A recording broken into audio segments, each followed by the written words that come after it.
Hi అండి, ఇంకో Q and ఆన్సర్తో మీ ముందుకు వచ్చేసానండి. నన్ను అడిగి ఇంకొక క్వశ్చన్ అండి. వన్స్ వెయిట్ లాస్ అయిన తర్వాత మళ్ళీ పుటాన్ అవుతామా? యా, అఫ్ కోర్స్ పుటాన్ అవుతామండి. ఈవెన్ ఎప్పుడంటే మనం మంచి హెల్దీ లైఫ్ స్టైల్ అలవాటు చేసుకొని ఒక్కసారిగా మళ్ళీ దాన్ని బ్రేక్ చేసి అడ్డాబిడ్డంగా తినేసి టైం మాస్లు చూసుకోకుండా జంక్ ఫుడ్ తినేస్తే కనుక same as it is పుటాన్ అవుతామండి.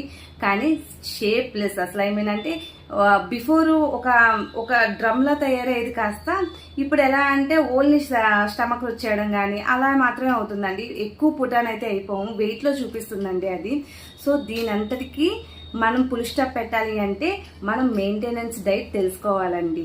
Wait loss journey మనం స్టార్ట్ చేసాము అంటే కనుక మెయింటెనెన్స్ అనేది పక్కాగా మీరు అడిగి తెలుసుకోండి. అలాంటివన్నీ కూడా పర్సనల్ ట్రైనింగ్స్లో ఉంటాయి. మీరు మీ ట్రైనర్స్ దగ్గర అడిగి తెలుసుకోండి. వెయిట్ లాస్కి పక్కాగా మెయింటెనెన్స్ అనేది main important role. Thank you.